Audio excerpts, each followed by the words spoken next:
We'll do it live. Okay. No. We'll do it live. Fuck it. Do it live. I'll write it and we'll do it live.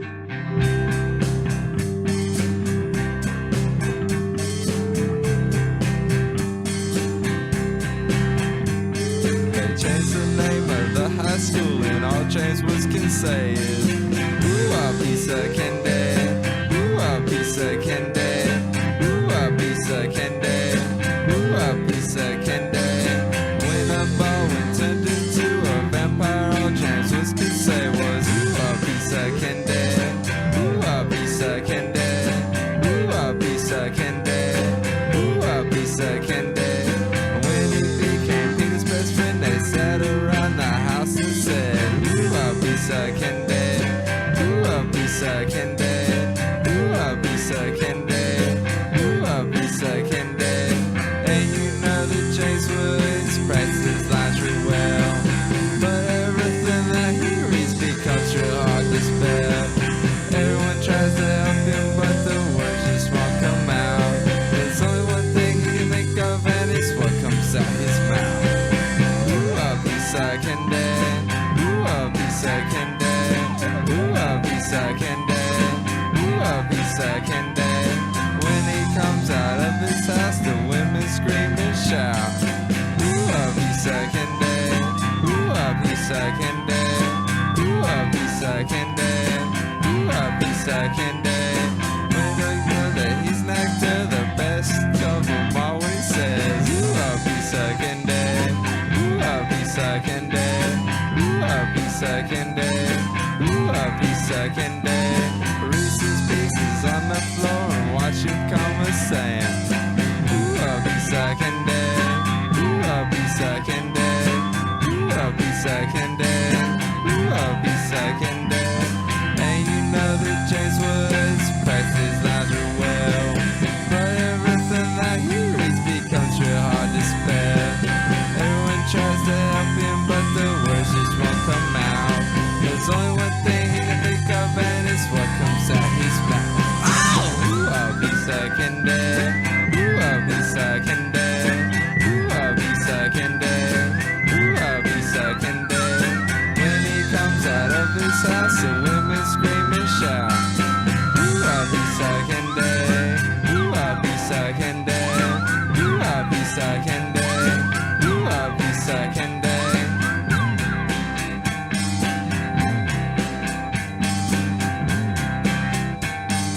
Ooh, a piece of candy.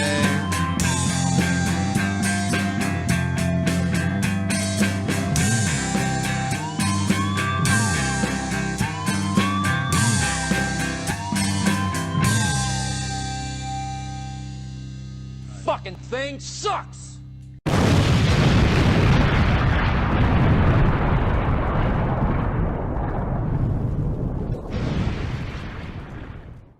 What is going on, all you creatures of the night? It is ExtraBulla Live. I'm your host, Uncle Warren.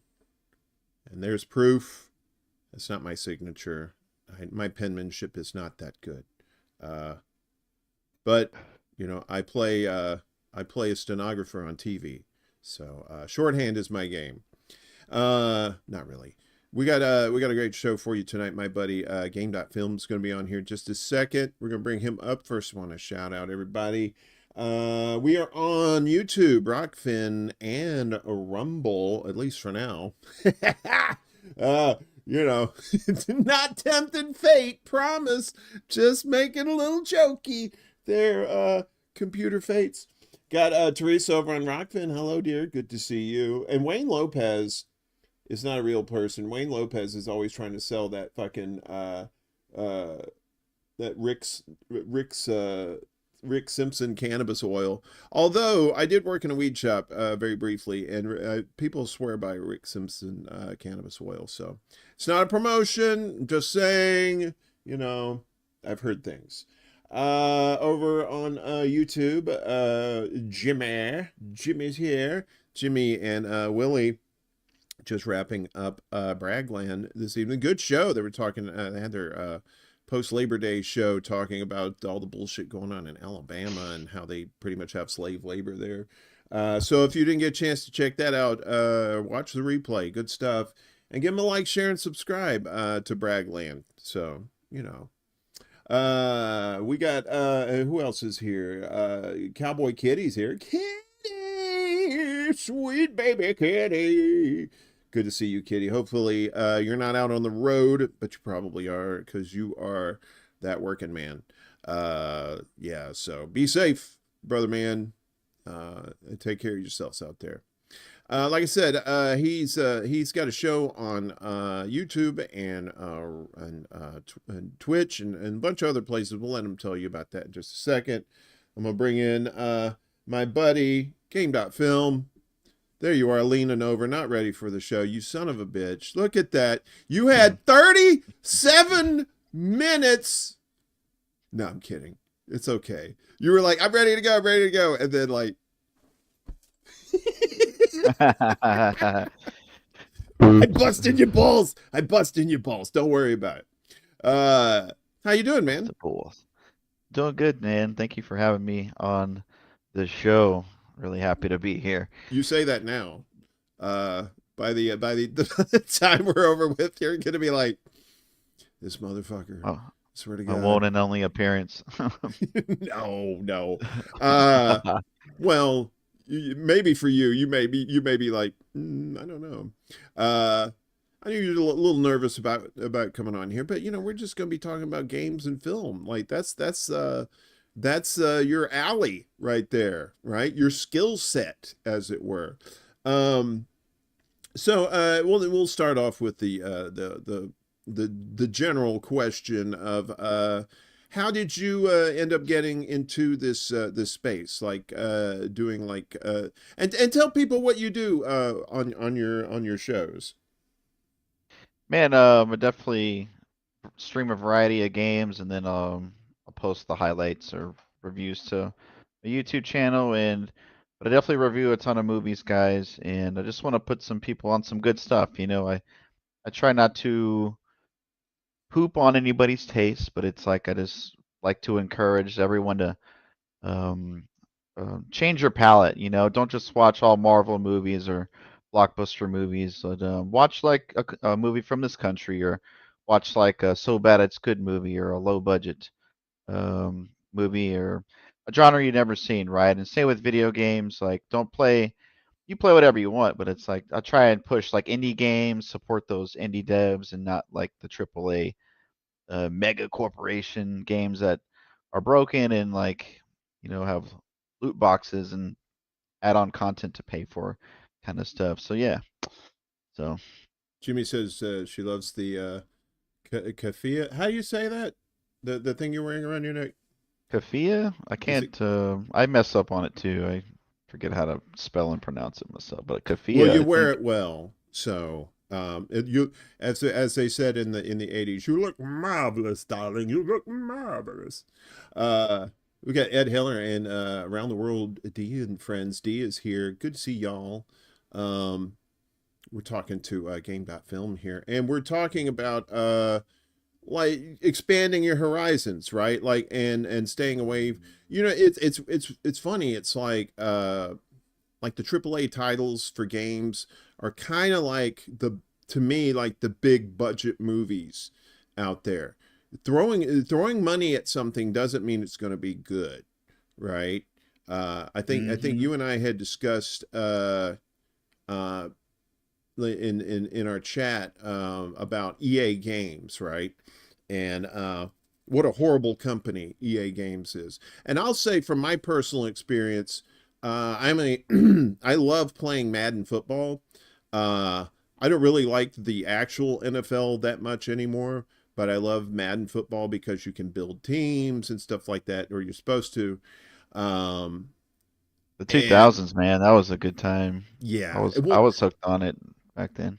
I think I was watching a video today by Soft Drink TV. He does a lot of like football video game videos, and he was talking about how like Madden 17 was probably I think I can't remember what game engine they were using, but then they went to the Frostbite engine for Madden 18, and they've been on the Frostbite engine ever since then, and it's just they just keep regurgitating code every year using the same shit. You see assets that were like in a Madden game from like 5 or 6 years ago will pop up in Yeah. like Madden 25, like the new game, right? And it's always fucked up.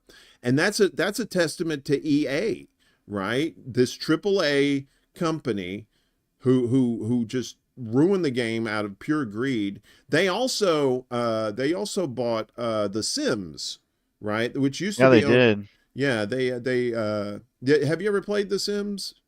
I haven't, but I like watching my streamer friends play it. They do some funny stuff. They do like Uh, the social shit on there where you can interact and stuff. But you know what my favorite thing is? I like building houses on there.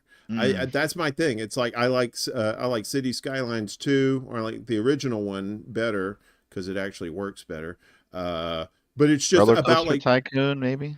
yeah, just like where you start off with nothing and then you try to grow it, with different, Hmm. like these building type games, whether it's a house or a company or a city or anything like that. Um, I it, saw you it stream a couple of times. I forgot what you were playing exactly, it's but probably City Skylines. I've probably yet to. City Skylines. Yeah, that Um, sounds right. Jimmy's got a question for you. She says she just started getting into The Sopranos. How would you rate that? Have you ever seen The Sopranos? Um, yeah, Sopranos rules, man. I'm definitely a movie guy. Series I will watch from time to time, but I focus on movies. 'Cause series, man, I like watching like a one movie and done. I get to the next movie, right?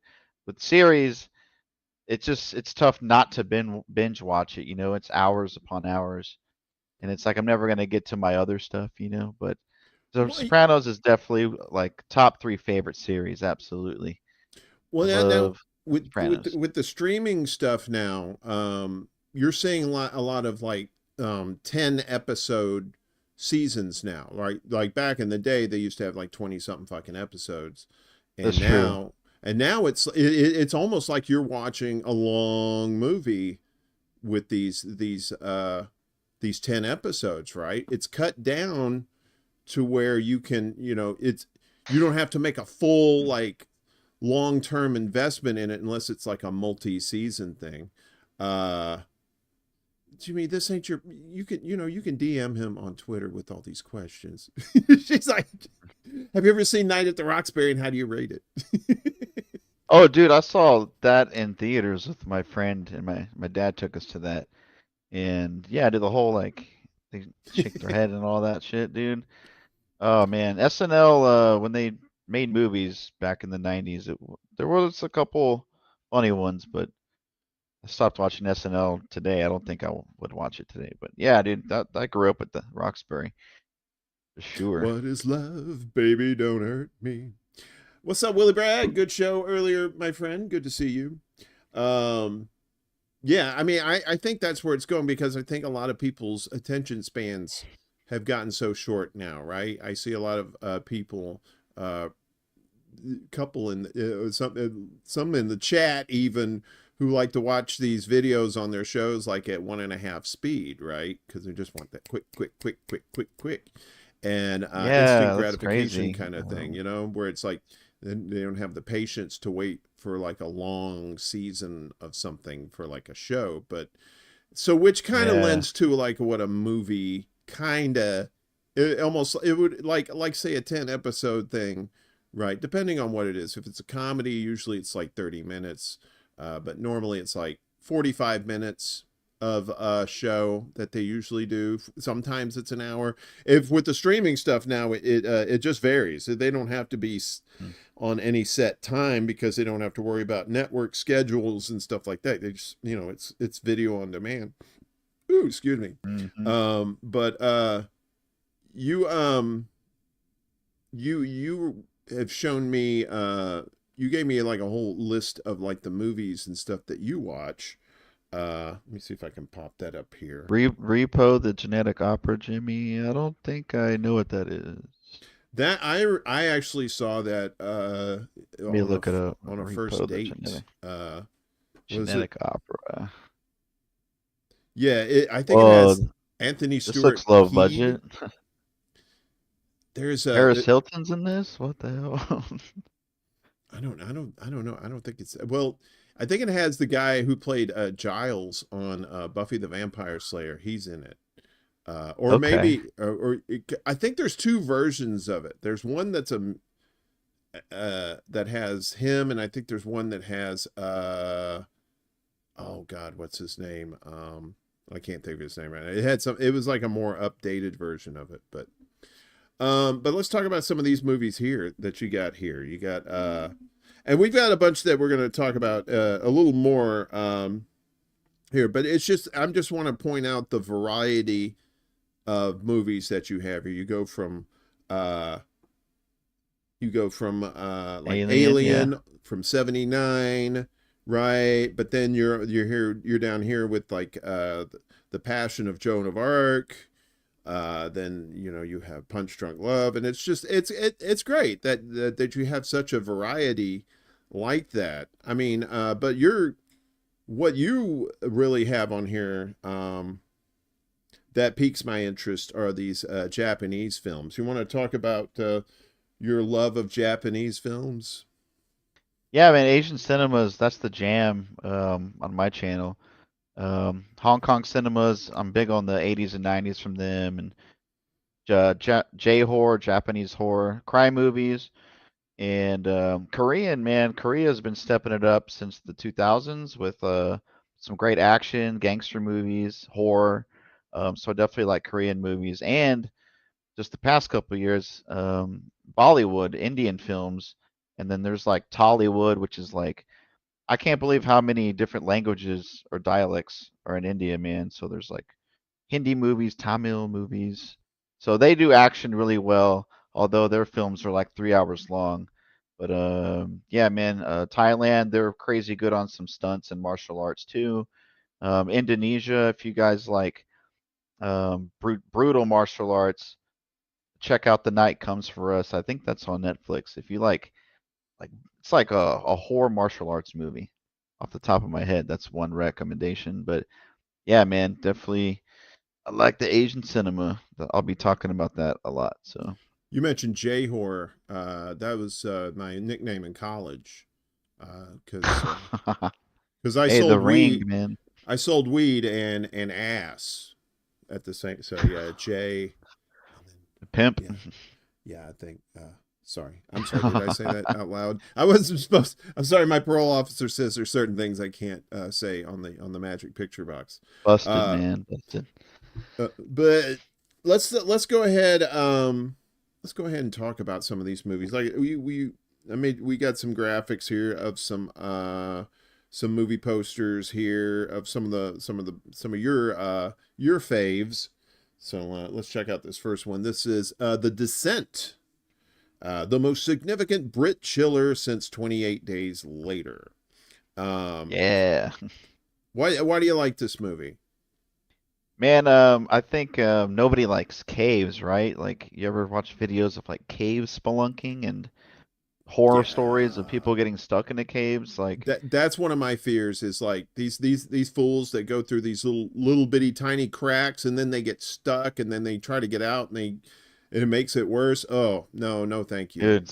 No, thank So you. like, so the movies you're or the stuff you're scared of in real life, obviously you're gonna be scared of it in watching the movie, right? But there's a group of girls go down in there, they're kind of taking a I guess it's a vacation, they're just going out, some people go mountain climbing, some people go hiking. They decide to go explore a cave, but there's just a group of beings down there that have thrived underground and they're not who you think they are, and shit just goes buck wild, and cramped quarters, man, almost total darkness, and Yeah, you very know, claustrophobic horror almost, right?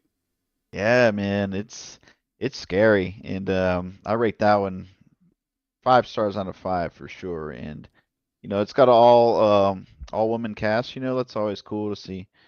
Like a powerful female lead in the role. So Well, definitely like the descent. if you're gonna get stuck in a crack, it's always good if it's an all woman cast. So on that note, we're gonna go to the But next one. Be I'll be at the Sands on the 5th. So we get the next one. Okay, so now this is a Hong Kong film. movie, yeah. Yeah, Happy Together, a film by Wong Kar-wai. What's this one about? I think it's two lovers in Argentina. Rarely Hong Kong movies in the 80s, 90s go other film in other countries, but this one was filmed in I think Buenos Aires, and you know, Wong Kar-wai's because Hong Kong in the 80s, 90s, man, it's the most batshit action martial arts. Like that's their kind of go-to, but they definitely have some good dramas and romances, and this is one of the best ones as far as drama romance. And if you're a good you're looking for good cinematography and lighting, a little slower paced, this is one for you, man. So Wong Kar-wai, he directs a lot of those drama movies. And I don't know, my ring light kind of, Maggie Chung is my favorite actress. My ring light kind of bats her out, but Maggie Chung's my favorite actress, and she was big in Hong Kong in the 80s and 90s.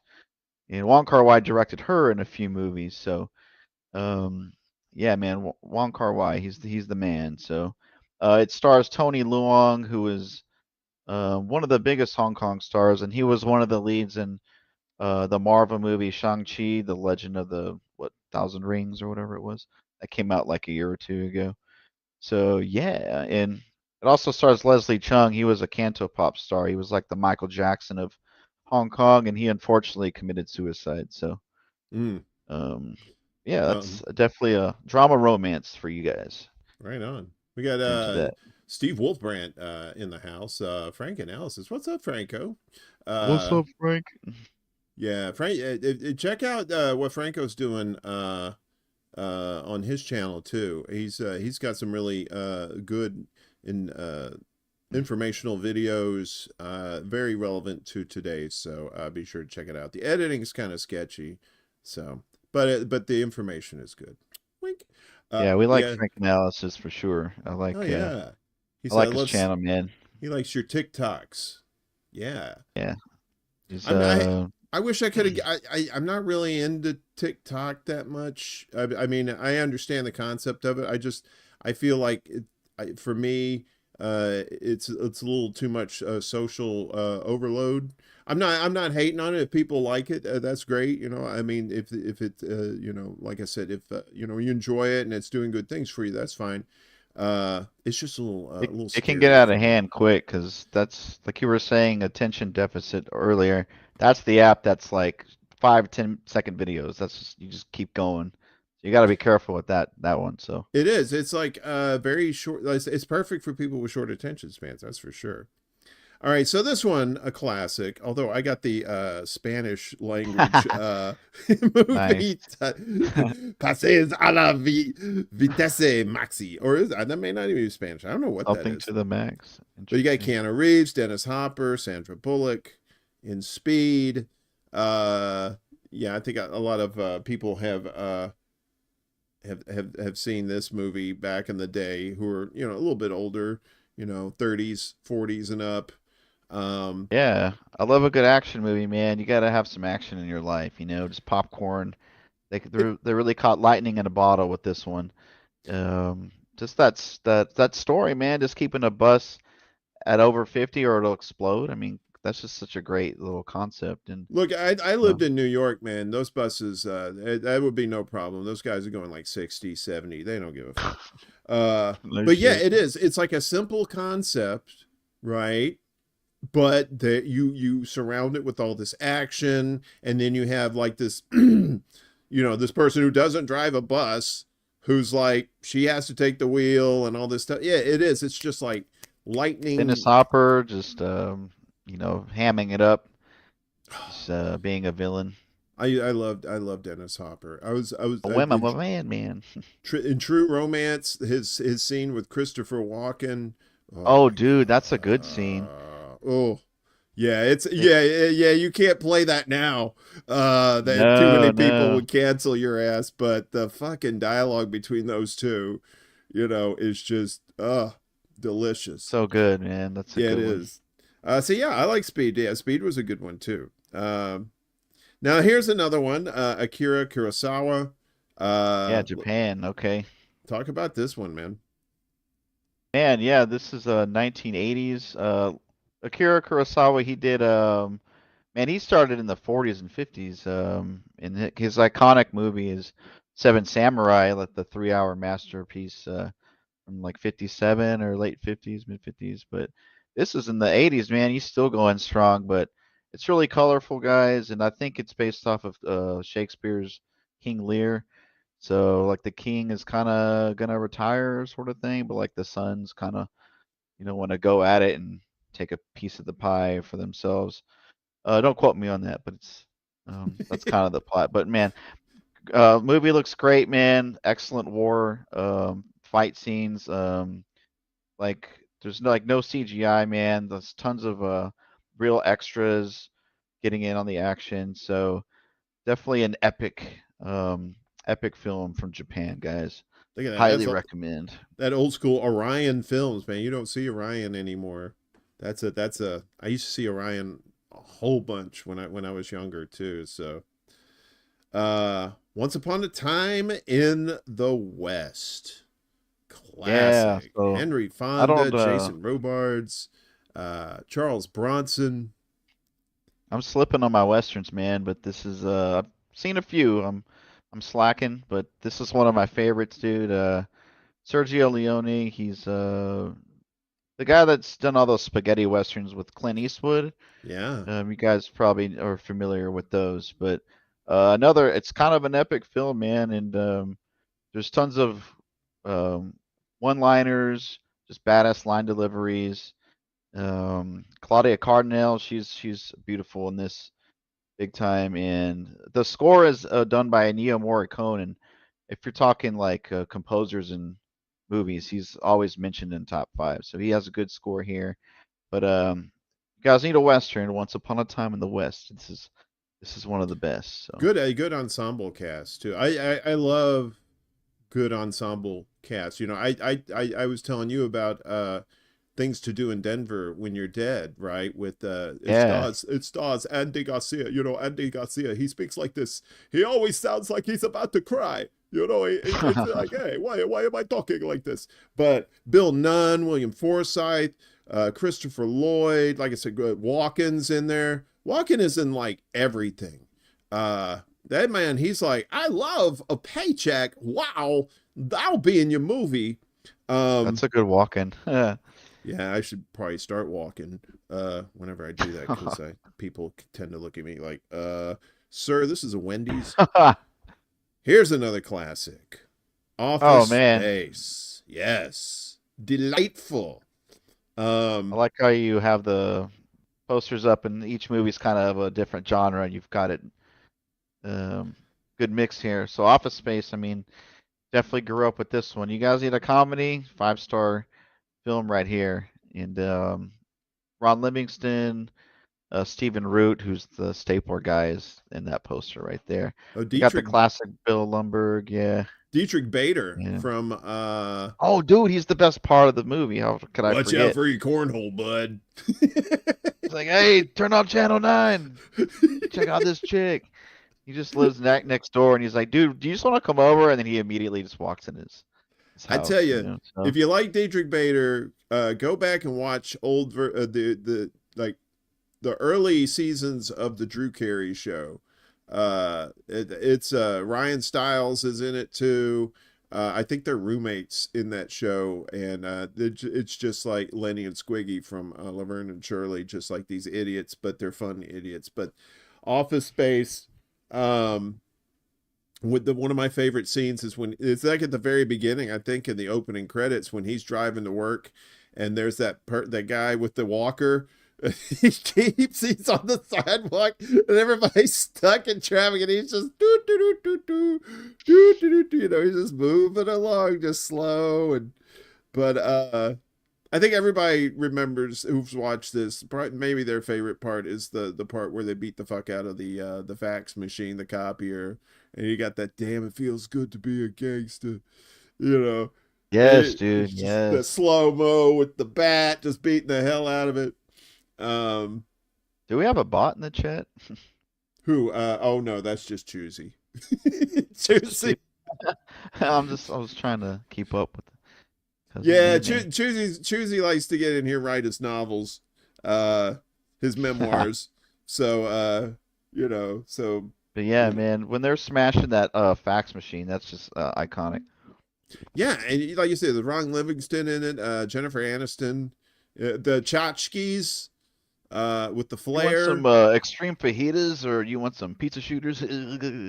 Yeah, God, The that little over shitty. that. He's such a little sniveling little shit. Just some I know I've random worked with people actor. like that, just like these overachievers, but they're really just ass kissers. Uh, yeah, man. I mean, Total ass kisser. He had like 50 pieces of flair in that one. yeah, and she's like, he goes, "What? Who was that? Mike Judge is the guy who directed it. He's also the manager at Chachi. He goes, Oh 14 yeah, a little pieces of flair. cameo. Yeah, he got 14 pieces of flair. Is the minimum amount of flair you should have." And then she's like, oh wait, here's another piece of flair or something. She goes, oh, was that it? Is this flair or something like Just that? When like she flips him off. Yeah, yeah. it's a great fuck you movie to people who for people who worked in offices and I mean basically any kind of atmosphere where you had just idiots for bosses. So Oh um man. this this is to now some people will say this is actually like good, but this is one of my, because you mentioned this earlier, this is one of my so bad it's good movies, right? But what do you like about Starship Troopers? Man, when I watched it as a teenager and a young adult, I was like, yeah, this is kind of silly. This is not that good. Oh, yeah, the action's cool. There's like some bloody explosions and gore and stuff. But man, but it's a great satire. It's really brilliant, man. Like how they're all dressed up. They look like freaking Nazis, man. And like the Johnny Rico, what's his name, is like he lives in Buenos Aires. Casper Like Van Diem. they're freaking colonizing like the entire um world, you know. And I think it's brilliant, man. 5 stars. Um, I know it seems like people are like, well, you know, the characters are just like out of a 90210 episode, but it's kind of the point, you know. And I think it's just great story, great cast, man, and Well, characters die off that you wouldn't expect to, and kind of right. hits you in the feels low key. So, and like the Well, bugs are just amazing. The CGI for 97 is crazy good. yeah, So, the bugs aren't bad.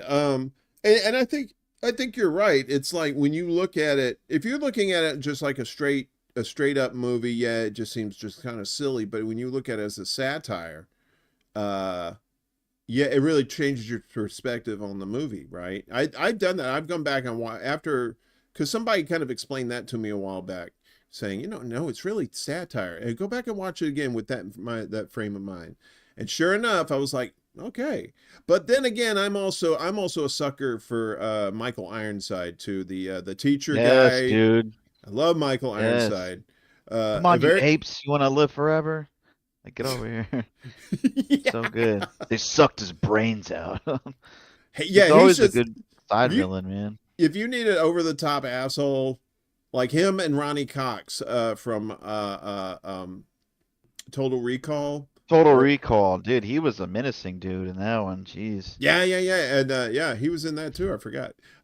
He was in Highlander 2. Unfortunately, I can't abide Highlander 2. Highlander 2.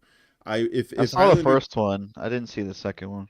No, yeah, be glad. The first one is like probably my favorite movie of all time. Uh because of the time that I watched it, the frame of mind I was in, and then I love this. I love the score. I mean, how are you going to top a Queen soundtrack? Come on. But then I watched the second one and it was just so horrible. It's bad. Damn, that's As a good shame. as the first one was, the second one was just horrible. So be glad you didn't see that. But Michael Ironside is in that, and he's probably the best part of that thing there. So yeah, so and they're talking about remaking Highlander with Henry Cavill. I mean, Maybe. I don't know. if you've never seen Highlander before and you want to see that, knock yourself out. But if you've seen the original, then you're just watching this to see what kind of a car wreck it's going to be. Don't I wouldn't pay money to see it, but wait till it's on streaming when you're already paying for shit. I'm just saying. I'm not saying. I'm just saying. Um, Crouching Tiger, Hidden Dragon. This is where I fell in love with Michelle Yeoh. Oh yeah, Holy wow! What I mean, everybody thought yeah. the main character there. But Michelle Yeoh was like my favorite. Very good That's how movie. I got introduced to her too, man. Yeah. Definitely. But Um, Chow Yun Fat, man, he's the guy. He finally he didn't make it in Hollywood as he didn't get as much as good roles as he should have, but he's the guy, man. He great actor. Uh, Definitely a lot of iconic action movies, but he does drama really well, romance really well, comedy really well. Great actor, this guy, and this is one of the a Wuxia movie, a Wuxia. Can't really pronounce it well, but wire work, kind of flying, fighting with swords, that Amazing fantasy. choreography for sure. Yeah. Yeah, the whole bamboo forest and them flying around and just a epic story. There's like two romance plots going on in that too, and double crossing and plot twists and stuff. So definitely a Bad. favorite of mine for sure. I think Ang Lee directed this one, and he did one of the first Hulk films in like 2003, which was kind of ambitious, although it didn't really take off. But Yeah, he did the yeah, one, man. not the Ed Norton one. He did the other one, right? With what's his face? Who's that One of guy? those, Ed Norton or Eric Bana, I forget which one it I think it was. was Eric Banya. I think it was that one. Where There he, was some cool tricks in that by Ang Lee in that movie, but but yeah, that was but that was before like the Marvel Cinematic Universe took off, and it was nice to have a Hulk movie. It wasn't terrible. Um, it was a Hulk movie. It's kind of like those Fantastic Four movies, which seem kind of cursed. They don't seem to be able to find a movie that actually is successful, at least financially. mm, And now they're going to try again. So, uh, yeah. But Michelle Yeoh, was it oh yeah, and everything everywhere all at once? Have you seen that one that came I out saw not too that in long ago? theaters, man. I Yeah, gave me that one too. 5 stars as well, 5 out of 5, just like this one. So, Yeah, that but one with the yeah. What's her name? but From in the 80s, Halloween. man. Oh, If go you ahead. guys, Yes, Madame from 1985, I think that was one of her first starring roles. Incredible action, guys. Like if you want to see her martial arts. Yes, Madame from 1985. That's a great place to start. She was really busted onto the scene in the Hong Kong in the 80s and 90s. So Yeah. And you can see check those her, like I out. said, everything everywhere all at once, but she's also uh Captain Giorgio on unfortunately on the new Star Trek Discovery, I believe. Oh She was yeah, on she that is. My too. girlfriend likes Star Trek. Um Candyman. I saw this not too long ago. Uh and it's kind of a sentimental favorite of mine because it takes place in Chicago, right? At Cabrini Green. Um, Yeah, man. Horror. I'm definitely a horror movie fan, and just the opening titles, man, with the brooding music and like it's a top-down view of the city, and it's like this crazy maze of cars and highways, and it's like it keeps zooming in. It's like, man, something's not right with this movie. But I mean, Tony Todd, man, his voice and his whole Tony get up. Todd. Yes, Tony Yeah, Todd with that deep, crazy voice. And Virginia Madsen's in this too, right? yeah, dude, she was pretty good looking in this one for sure. And just like yeah, his hand and the bees and like the body horror. It's not. It just really pops at you like out of nowhere and just really shocks you. So. Just Well, a yeah, great like horror movie, man. and his voice too just really lends to the scariness of it too. They really picked a good actor uh for that. I I think they paid him for like $50 every time he got stung or something. I forgot how Oh, much, but really? Yeah, dude. He's like, if I'm gonna do this Practical shit, y'all effects, are paying. baby. Practical Yeah. effects, man. They didn't have CGI back then, or at least not the kind to have a shit ton of bees like that. Um, I will say I Yes, like sir. the Virginia Madsen side note. I say side note because she was in the movie with Paul Giamatti called Sideways. Uh, That's a it's good a one. yes. That's probably my favorite California movie. I could watch Yeah, I Marty, he's it great, man. what's his name from Wings is in it. Oh God, what's his name? He played Sandman in one of the Spider-Man movies. Hayden Church, Thomas Hayden Church. Thomas Hayden Church. Yeah, they both got nominated for Oscars for that movie too. So that's just Your Marty killed it. Yeah. it's a great movie. It's like it's for people.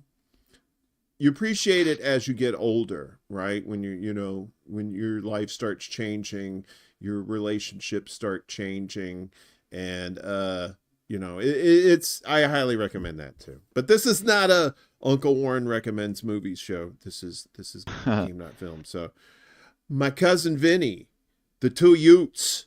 What's a Ute? Uh, there have been many courtroom dramas that have glorified the great American legal system. This is not one of them. Speaking of Oscars, Marissa Tomei, whew, she still smoke show too. Holy shnikes. She was nominated for an Oscar for this, right? I think she won. Yeah, and Yeah. Yeah, she did I was win. only like 5 or 6 when it came out, but I heard there was some controversy. They were like, "Really, a comedy? Like, you've got all these other dramatic actresses. Why didn't they win?" But she deserved it, man. I mean, this is family favorite, personal favorite. Um, the accents are just so good, and the both Yeah. everybody's so great, man. And you got a courtroom movie. Like, I like how you pointed out that that the courtroom, the movies try to make it how the legal system's good and all whatever. But this is a comedy. They don't really put touch on any of that. It's just a damn good feel good comedy, man, and just the Got shit that venerable she goes actor through. Fred Gwynn in there too. Herman Munster, but he also played in he was in Pet Cemetery too. He was the original one where he was warning him about yo not putting no. It's funny because he does like this. I think he does a Maine accent in that movie, but in this is down in supposedly like in Alabama or somewhere down south where Alabama, yeah. he talks like this, like what's a Ute? Because he says the two Utes. He goes the two youths.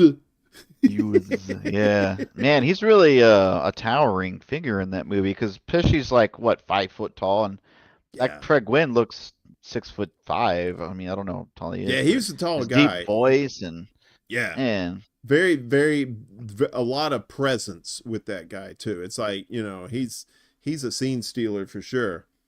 But it's a good movie. Yeah, it's been a minute since I've seen it though. Um, love it, man. Double Absolutely. Indemnity. Fred McMurray, Barbara Stanwyck, Edward G. Robinson. Oh yeah, Delightful. those are Stanwyck and Edward G. Robinson. When I think old movies, they're definitely up there. But man, it's been like 5 years since I've seen it, so I can't really tell you too much about it. But it's got a incredible story and twists. Like the plot's really good. That's what I remember most about it. And you've got two of the biggest actors of old movies in that one. So if you're Yeah, looking for, I don't, is it black and white? I forget. But if you're just looking for that 1940s, you're looking for an oldie.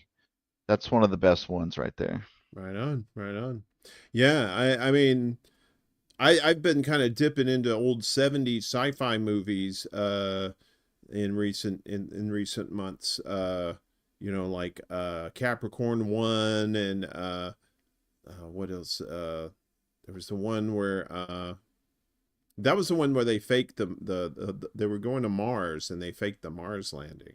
Uh, Mm. there was one about they had the supercomputer that was running the defense, so it had control of the missiles, and then the Russians had. there was like Dr. Forbin, something Forbin or something like that. The Forbin Hmm. maneuver or something like, I Interesting. can't remember, but it has Forbin in it, and it's a really good movie. And it has a guy who was that British guy that was in the soap operas forever, Eric somebody. Mm. He's very he's like Dollar Tree James Bond, but he's still good. All right, Badlands. You got another oldie here. Martin Sheen, Sissy Spacek. Oh yeah. So Terrence Malick directed this one, and like he directed like two outstanding films in the 70s, and he takes like this huge break, and then he comes back with the war movie The Thin Red Line, which has a great ensemble cast. But yeah, kind of like a coming of age um couple on the run, kind of maybe not Bonnie and Clyde because they're not robbing people at 24/7, but kind of a road movie too. I like a good road movie, right, guys? Like you're Yeah, out driving definitely. and seeing all the sights and stuff, camping out. But yeah, man, just all-time performance from Martin Sheen, and he puts on the way he puts on his blue jean jacket. It's amazing early in the film. It's so smooth and cool. I can't do it. But it's like you'll see what I'm talking about, and just I don't want to spoil the movie too much, but movie looks great and just a very calming movie to watch, I would say. Was this did he do this before or after Apocalypse Now? Do you Man, it remember? was around the same time. It might have been right before, because I think it was right before. And man, he really went all out in Apocalypse Now. He was like drinking for real and to get the scenes right. He was going crazy in that movie. Everybody was. That's a crazy production, Apocalypse Now. The Um, yeah, there's the documentary about how they filmed that and all the crazy shit they went to is almost as good as the movie itself. Cause there, exactly. yeah, There's a whole feature documentary, long and and detailed. I need to watch that. it's talking about some wild shit. I ain't gonna spoil nothing either. If you ever get to see that documentary about Apocalypse Now, do so because yeah, there was some wild shit going on. Sissy Spacek there too. Pre Coal Miner's Daughter, I believe, because I think that was like 80. I think Coal Miner's Daughter came out maybe. She was Uh, really young in this one, yeah, maybe like yeah, 20, but she was could good too. yeah, she got her big Absolutely. break in Coal Miner's Daughter. But yeah, I remember uh, that she had I had never seen this, but I knew she was in Badlands too. So, um, Days of Heaven. Oh This shit, that's a great choice because Terrence Malick, the same director of Badlands, is the director of this one. This is his two like magnum opuses or two classics he made in the 70s, and Richard Gere and I Brooke think Sam Adams, Shepard. Sam Shepard, Sam Linda Shepard, man, Manns. he's good. Yeah, But there's like an iconic shot of one person deep in the wheat fields and that huge house way in the background. It's like really iconic shot. But yeah, man, yeah, kind of like a love triangle thing, doomed romance drama, but another outstanding looking movie, and kind of people are what they seem kind of thing right. going on in that too. But yeah, another banger from Terrence Malick, guys. I would watch both of these films for sure. Back to back Malik. Back Oh, to back, why man. did this always go tiny? Oh, So Michael Mann. All right.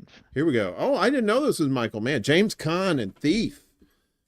Yeah, Um, rest in peace. He passed away last year, I think, or yeah, two I years know, ago. right? His son Scott Caan was on Hawaii, that new Hawaii 50 thing too for a while. Um, who else is in this?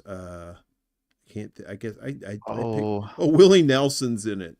Robert dude. Yeah, I Prosky. think he plays either his dad in the movie or he plays his like comrade who got locked up.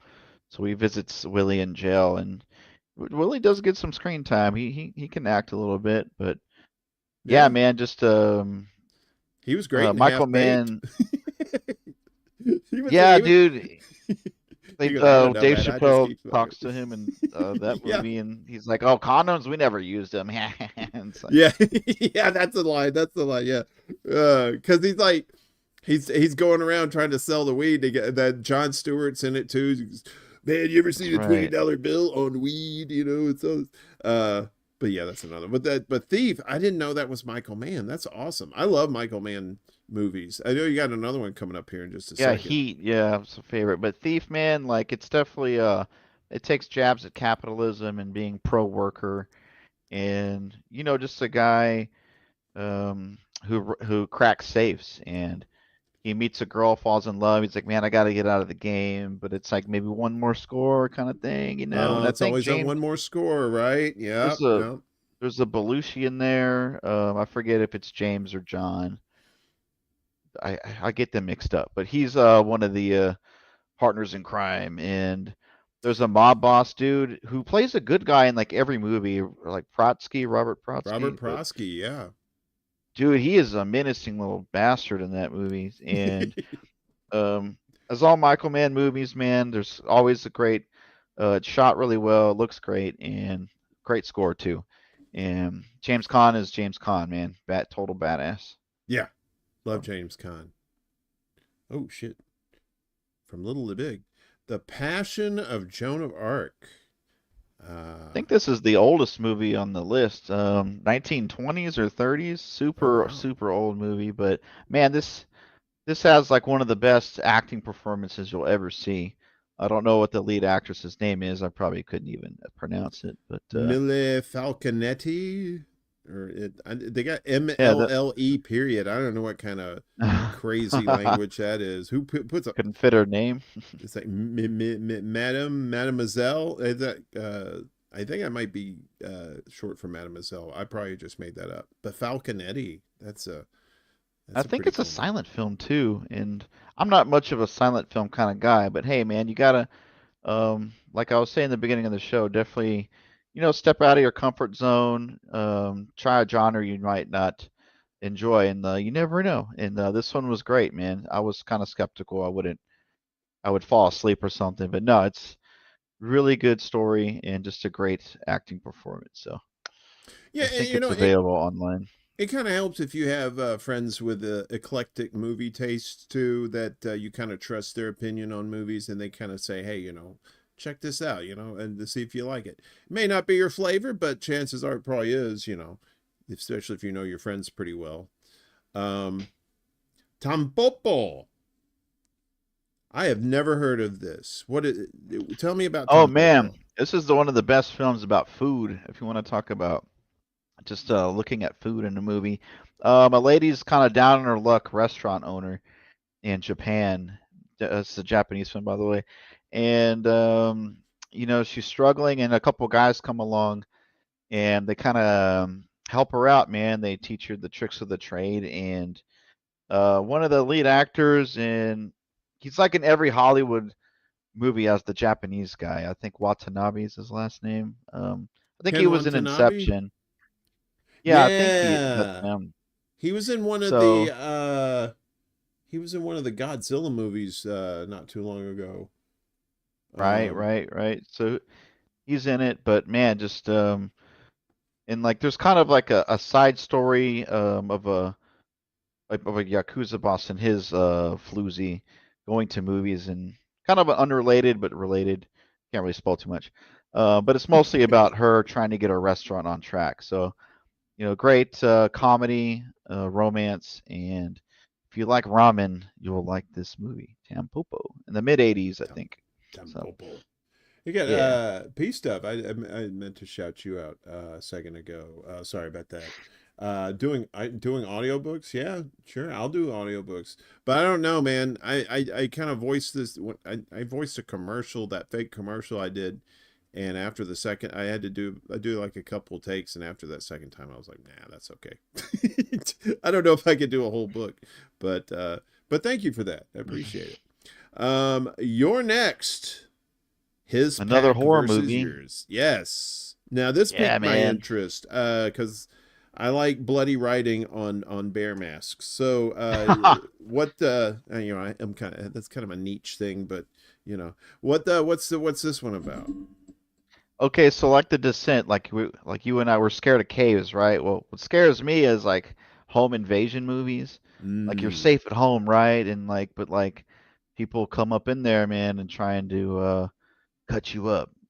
But I think in this one, the main character is at a house that she doesn't know, so it makes it scarier for her. You're not aware of all the rooms and where to go and hide. But yeah, it's just a group of people, man, break in, and it starts off with like a small party, and then you know a few people get killed, and it's less and less, and then she's got to figure out how to outsmart them. Maybe a little Home Alone action in there, setting some traps, and she's not much of a she's not like a Navy SEAL, So Right. love Your Next Man, and the people are wearing like I think like animal masks. So you're right. If you like blood on your masks, I love I this mean, horror movie though. I am a closet Furby, but you know, that's probably information for another show, or maybe just I should have just kept that to myself.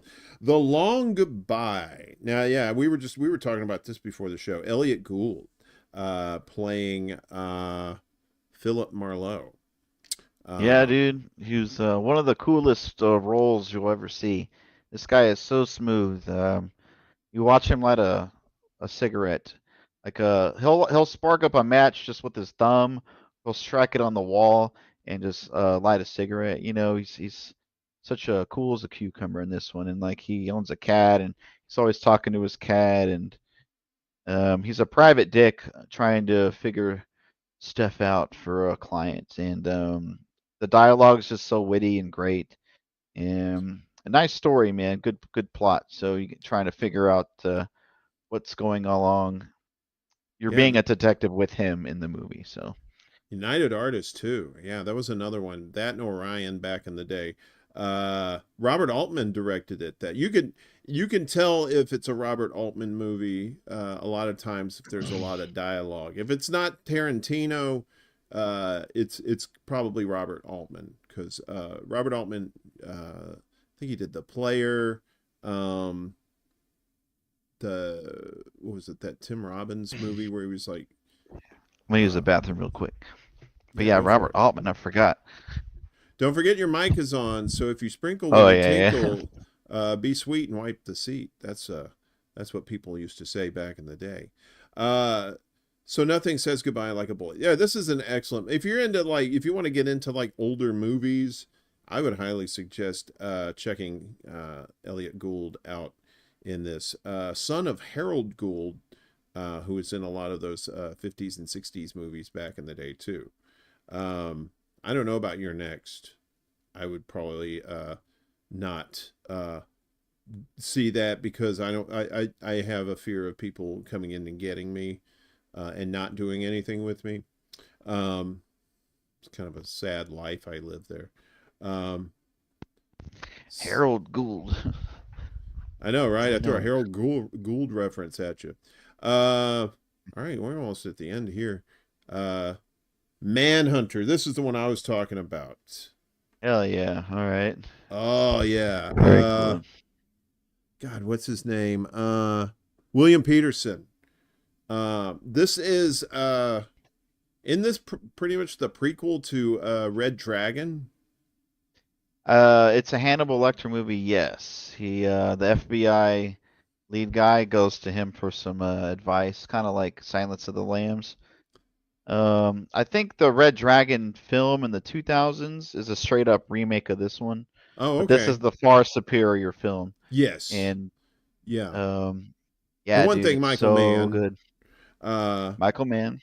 you got Brian Cox as Hannibal Lecter in the Hmm. film. Who else is it? Joan Allen's in it. Who else is in there? Yeah, Joan Allen's really good. She plays a blind character. Dennis Farina, who was a cop in real life, is in this one. He was in a Snatch. If you like that British crime movie, Snatch, Uh, he's that guy. Crime Story 2, which I think was produced by Michael Mann. That was a TV show around the days of Miami Vice. So you have Miami Vice and Crime Story, which was like a noir type setting. But I believe Michael Mann produced that show too. So that's where Oh yeah, you he have that did. connection there, the Dennis Farina Michael Mann connection. Yeah, Very I know, cool. right? It's like 6 degrees of Kevin Bacon, man. It's like everybody's fucking each other. That's what, you know, in a good movie kind of way. But yeah, this is an excellent film. Michael Uh, Mann again, director of Thief, and dude, it's one of the color palettes are incredible. There's like pinks, like one scene, like the walls will be pink with like, and every item on the table will be this color, and it'll cut, and then you'll see green, and then like he'll be wearing like a green suit to match the background of that, and I just like little details like that, and the lighting's great. It looks so good, man, and it's pretty creepy too, man. I mean, the FBI guy trying to think like a serial killer, so he's going down into madness. if it It, does have that yeah. Miami Vice vibe to it too. And especially like Oh when you talk yeah. about the color schemes and stuff too, because like he did Miami Vice was just nothing but like the pastels and stuff like that, but it was very Yes. dominant pastels of something here. It just like it popped, right? It It was just like popped. the whole That's thing the word. popped, and that was he would make movies and TV shows like music videos, kind of in a way. It was just like this very stylized, very cool.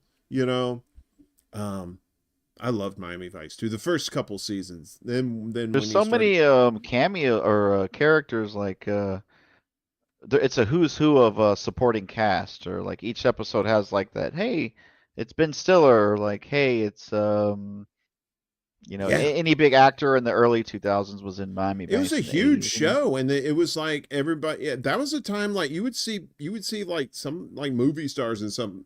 So I think and singers, a lot of singers, like a lot. You would see Glenn Fry was on there when they went to New York, I think, for one of the episodes, and they had like other musicians on there too.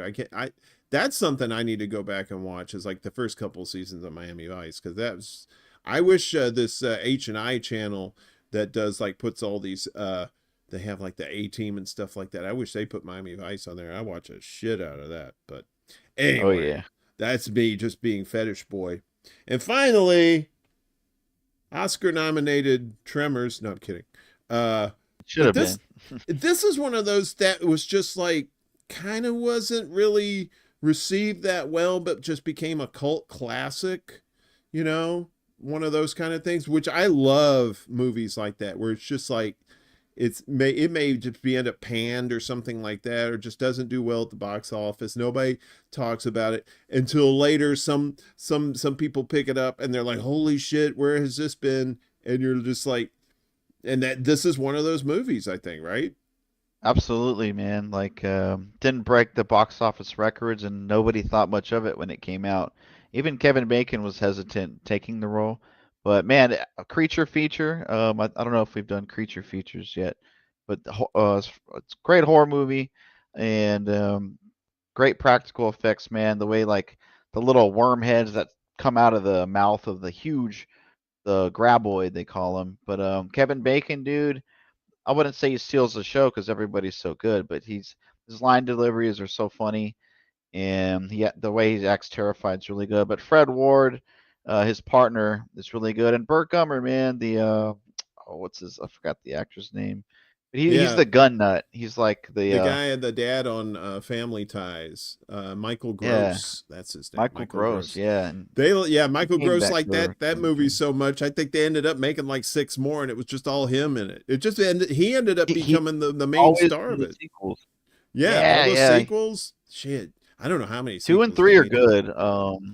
I don't know about after that, but Yeah, no, Tremors, it's man, like so good. I was thinking they were getting to a point where Tremors was going to space. Anytime a movie goes to space, Oh, shit, like that's Jason. totally the next one, dude. They've done like one that's like they went back in time. They did like an ice one. They went to Africa. Yeah, they're totally going to space next time. That's funny. They went back in time. Oh man, that's Yeah, awesome. like Wait, the totally. ice one. What's the ice one? Oh God, I can't remember. It might have been the fifth one. I can't remember. But Tremors, man. Two enthusiastic thumbs up on Tremors. Tremors, the Tremor thing, is tired of eating humans, so he decides to get a job. He gets gets a job at a fast food joint, but he gets fired because he keeps eating the food and the customers. And they're like, dude, we can't run a business here when you kill everybody and you eat the product, and then he gets eaten because it's Tremors. Right. He chased one guy up a power tower, and the guy was so scared he didn't want to come down. He died of dehydration. That was like so creepy. Yeah, Um, that was pretty whack too there. And then you mentioned Fred Ward too. Remo Williams, The Adventure Begins. I haven't seen that. I haven't seen that. It's on my It, list. it didn't it well if it began, it didn't last very long because they only did one movie. I think they were hoping that he would just become like this next action star, and just didn't quite. But that was another one that became a cult classic too. Was Remo Hmm. Williams with Fred Ward. We lost him not too long ago either, a few years ago too. So Right. all the Yeah, good ones rest in just peace. dropping off. Um, I know that's a plethora of good movies right there. Uh, I would say like the ones I would recommend just off the top of my head, Highlander, just for just for the Queen score, it just makes the movie. If that seriously, Sean if that movie Connery. doesn't have the Queen music in it, the way that the Queen music is in there, I don't know. But everything works in that movie. It seems like to Great me. And story, man. And I like the training montages, you know. I like when yeah, people train in movies like Rocky and martial arts movies when they train. I just love yeah, they those do a scenes. their montage is a little different too because you show the training, but there's a lot of dialogue during the training, right? It's not like a total music montage with it. Although you do have like the orchestral music that goes along with it, but you hear him talking to each other like uh he goes if it came down to what does he say, if it came down to it, just us two, would you take my head? But he doesn't really answer him. He's like, he doesn't say no, or he doesn't say yes, but he doesn't say no either. Uh, but like I said, Sideways. I'm kind of all over the place too. It to me, That's good. movies are like music. It's like whatever moves me in the moment, I guess. That causes that resonance in someone. Uh, you kind of like feel like you feel a lot for the characters if they're well written and fleshed out, and developed. A lot of times today you have people just try to rush things, right? They don't. It's like cooking, right? You kind of want to you want to put your stuff together, and you want it to cook together, right? So it'll come into to make this whole other taste of something, right? And that's how movies are. If you have the right cast, you have the right writing, the right direction, you can turn like something that's just a simple plot into something that's just like an incredible movie experience. Video games too, man. But like how EA was not doing those things. They were cranking out some shitty product. Well, yeah, and it just, well, the thing with Madden was they got the NFL exclusive license, so that means there was no competition, right? You had 2K games. uh Yeah, game day or something. they Yeah. had like some really good football games, but they couldn't do the pro ones anymore because EA had the sole license, and EA basically turned it into pay to play with like the MUT, whatever that is, where you have to buy football players for your team and stuff. And it's just like, I don't want to buy. I already bought the game. Wow. They're charging $70 for this fucking game now. And then you got to spend more money to make it. Yeah, fuck that shit. Um, but there are indie developers coming out making pro games too. There's one in particular, I can't remember the name of it top of my head. It was supposed to come out this year, but there was delays. But it's supposed they're coming. These games are coming to rival EA. And what they did to The Sims really was terrible too. Uh, because I Man. used to play The Sims 3, and you could do just a whole ton of shit in The Sims 3, but then Sims Hey, 4 on they took. Battlefront, dude, the Star Wars game. Oh, they did that My too. girlfriend Yeah. loves that game because the PS2 one, man, there was like a main story, tons of content, and I showed my girlfriend like the latest Battlefronts EA, and she was like, "Dude, there's no campaign. You have to buy Darth Vader." Like you have to play 80 hours to unlock Darth Vader, or you can just pay to get him and unlock him quick. It's like, what? Come on, man. Pay to EA is play. tripping. I know. If you're gonna if you're gonna make people pay for shit, then make the game free off the top, right? If they're gonna do these fucking micro transactions and shit like that, don't make them pay 60, $70 right off the bat, and then you're paying to pay more money. That's just ridiculous. Totally. That's some propaganda shit right there. I don't like that. But I do like the indie titles. I like cause when I do or what is your method of gaming? You do PC, you do console. What do you like? I got PC, I've got a PS5, I got a Nintendo Switch. So I've got those three main things, and I think I play them equally. I mean, I grew up on PS1, 2, 3, 4, 5, pretty much. I'm a Sony PlayStation guy. Nintendo's cool too.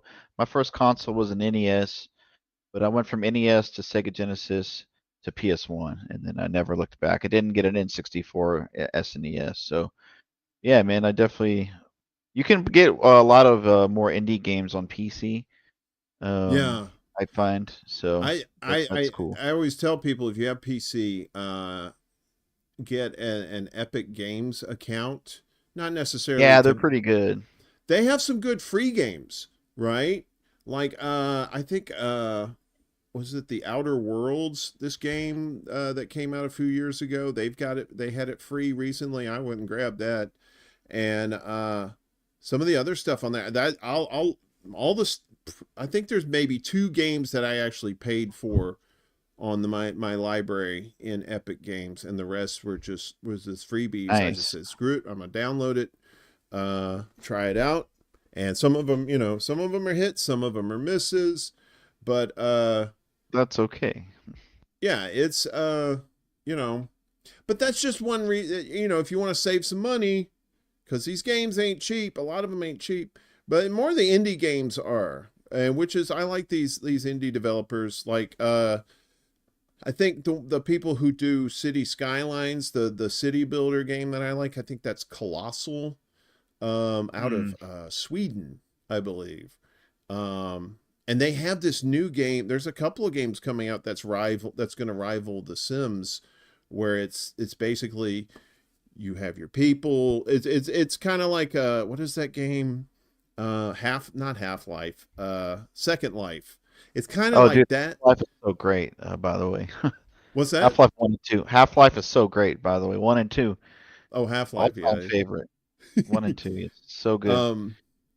One of the free games I got was XCOM. Have you ever played XCOM? And the art looks so familiar, but I haven't played it. I can see it though. I can see like the cover of the game. Yeah, it's got like kind of like that alien lizardy looking head or something like that. I saw the trailer for it, and I'm not too much into the shoot 'em ups, but every once in a while someone will strike my fancy. Like I like playing Grand Theft Auto 5. I think that's just, but a lot of times I'll end up, good game. Yeah, I'll end up just getting in a car, and there's a thing for PC. I don't know if they have it for console, but you can put a folder in your Grand Theft Auto 5 thing where you can put your own music in there, right? So you could drop like MP3s and stuff in there, and it'll play on the radio. It has its own radio station on the thing, dude. Fuck yeah. That's sick, man. I was doing a stream one day, and I think I had just all Fappy Tweed, the guys that I play on the Morning Extra show, which you can see Monday, Wednesdays, and Fridays at 10 a.m.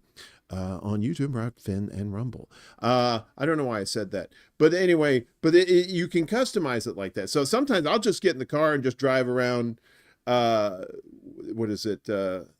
What's it called? San Andreas. You just drive around there and just listen to tunes, running over people. Man, it's great. And then and like Red Dead Redemption 2. That's probably the other like kind of shooter game. Only because that game is just visually stunning. It's just great amazing. Game, yeah. Amazing story too, man. And Yeah, that game, a AAA game that was ready to play just ready to play, just no bugs and just so good. Well, I mean, like some of the who's it? Bethesda. Bethesda's had some problems probably since Fallout 4. Because when they came out with Fallout 76, oh my God, it was like the Ooh, that first. was a rough start, but I think it's gained a little bit of some fan base there, but it took a while. They Didn't well, run well. that was their first attempt at multiplayer, where you could have like an open world server there, where you have like real players in there instead of just NPCs, and their Mm. servers kept crashing and like glitching characters. But yeah, they've turned it around a good bit. Not as much though as No Man's Sky. That has got to be the biggest comeback story Improvement? in Comeback, yeah. yeah. Like you remember, do you remember when No Man's Sky came out I and got it that first month, man, yeah. ooh, And I was like, oh, that's kind of cool, I guess. But I put it down after a few hours. I guess I'm done. But tremendous comeback. You're right, dude. It's incredible now. what's up, Miguel? Good to see you, buddy. Uh um Yeah, it to me, I because I remember I was very stoked for it, right? This was before I had a PC and I was going to get it on console. And I ended up I started watching the reviews of it first, and they were just tearing it apart because the stuff that they had in the commercials for it, right? The promos for it, they didn't deliver, and it looked flat. It didn't look it had like hardly any of the shit that they promised was in there. And then they Hmm. instead of just like making excuses or whatnot, they went radio silent, went underground, fixed the fucking shit, and now they have totally the reason why their comeback story is so great is because they not only did they fix the game, but the DLCs that you get for it now are all free. Free? Oh, cool. Yeah, I they did have. not know that. I can't remember. I don't think they've put out a DLC that you've had to pay for. They are. I mean, Interesting. and now now it's a AAA game. Who is it? Hello Games does that, I think. Yeah, and it became. It went from. I think on Steam it went from like very bad to now. All averaging out. Now it says it's not. Nice. I think recent ones have it as very good, but the overall rating is like good because of all the negative in the beginning. But like I said, all the good stuff, and I love to see that. I love to see a game company fix You their don't see that mistakes. often. You don't see that. That's where we go back to EA and Madden, right? They like real Oh, fans of Mass the. Effect. EA has Mass Effect now. Oh, really? Um, Did they fuck that up too? I First three were BioWare, and then Mass Effect Andromeda. Man, just YouTube Mass Effect Andromeda glitches or launch. Oh oh man, you'll laugh your ass off. It's just oh man. like the combat was cool, but it's just a broken game totally. But I EA mean, fucked it up. isn't that a testament to like everything today? We could have a hell of a lot more nicer things, right? If people weren't so fucking greedy and just tried to drive those profit margins up. And it's like, well, dude, if you spent the money to make this game a hell of a lot better, your profit margins would still be high. It doesn't make any sense. It just seems like ego or something is getting in the way with some of these game developers too. Like like I know better than the customer, right? That's like these movies and TV shows blaming the audience for their failure because they didn't support it enough, or like these candidates that do the same thing, like these political candidates who tell you, yeah, well, you should have voted harder or something like that. It's like, no, bitch, provide a better You don't vote, it's a product. vote for Trump. Exactly. Wow. Provide a better product is the name of the Gamedotfilm. Yes, You see what sir. I did there with the name of the Gamedotfilm? The king of Segway. You drinking whiskey? What are you drinking? What is that? Um, You having a little bit of I grandpa's cough medicine? I like squeezing one lime and a few slices of cucumber. That's my thing now. You fucking Trying hippies. to, well, I'm just trying to cut out, like fizzy drinks and sugar, So, and I'm I trying not to drink alcohol much anymore. So Yeah, I don't blame you. it's a good little. I had a little bit of alcohol over the Labor Day weekend. But fortunately there was enough greasy foods to counteract it. So I can drink tequila. Okay. Me and tequila, we have an understanding. So, If I take a shot, I'll take tequila shot, but man, it sure is, it's rough. I don't know. It's like It's a rough one. I've never had a hangover from tequila, and I've drank a pretty good bit of tequila. But like whiskey, but it probably what it is. I've drank some really good quality tequila, not that dirty shit that gives you the hangovers and stuff. But anyway, we can have another show where we talk about, getting sauced. Uh, we 1 hour show. I know we made it a 1 hour and 21-minute show. So I know when you start talking about movies and games and stuff like that, it's really cool, because I think people say, well, it's just games, and in the grand scheme it's not important, but it is kind of important because we have to deal with a lot of very serious things on the daily, right? And sometimes you need a distraction from it temporarily to get your mind straight, kind of heal up a little bit, if you will. And Absolutely. getting lost in movies and games like that, I think is pretty cool. I mean, wouldn't you agree?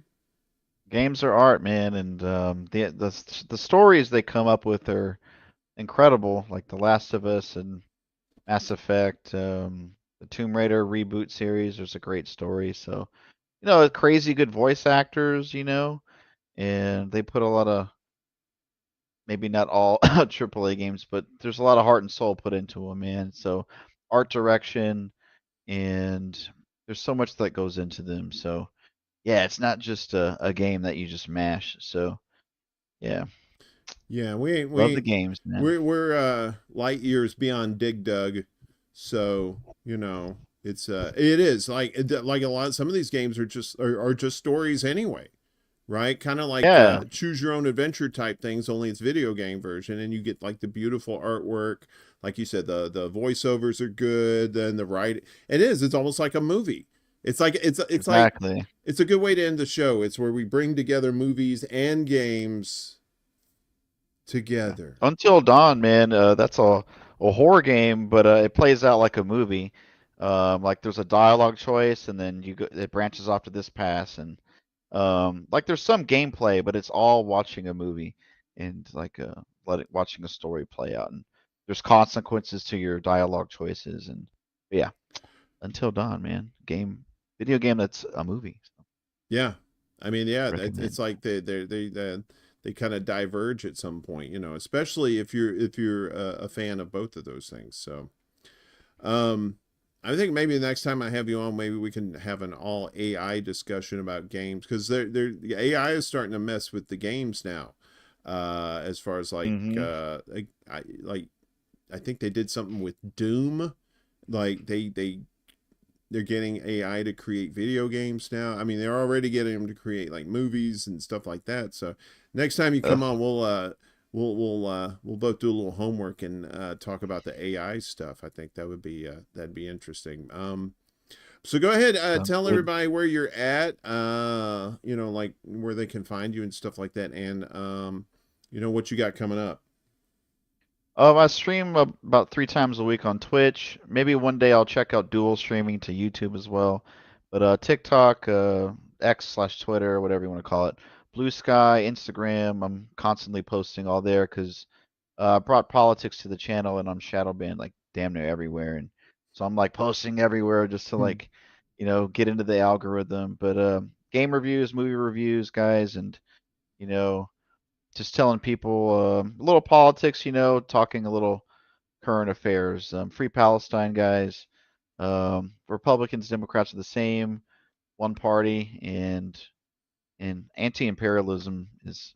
I wouldn't say I read theory like Marxist or communism stuff like that, but I'm I got to my 30s and I'm like I get like, it's always the 1% we got to watch out for, and not your neighbor. So you guys are into that.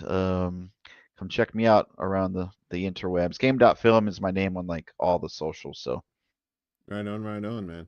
yeah. And thanks for coming on, man. I appreciate it. I like the work that you do, and you're one of those cats that you come from a good place. you know, and I know you got good intentions with everything you do, you know, and it's good to see. We want to see more people like that in this space, and you know, I'm happy to have you on and, you know, share you with my audience, you know, and hopefully we can help build yours as well, because people need to know about what you got going on. It's not just movies and films.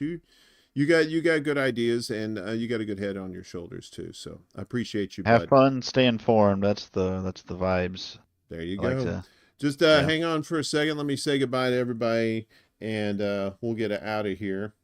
I appreciate Game.Film coming on.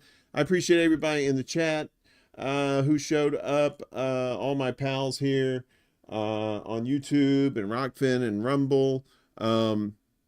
We're going to do this again on Friday. It's going to be 8 p.m. Eastern, 5 p.m. Pacific, with our buddy Lucy, Blue Moon Red Wine. We had a little problem last week, but we fixed it. Everything's fine. And she's going to be on. That's going to be Friday night. And of course, I'll be back Friday morning with Morning Extra with 20 to 30 stories, hot and fresh out of the oven, waiting for you to enjoy. So thanks again to Game.Film. Thanks to everybody here. Have a great evening, everybody. And we will see you when we see you, said Helen Keller.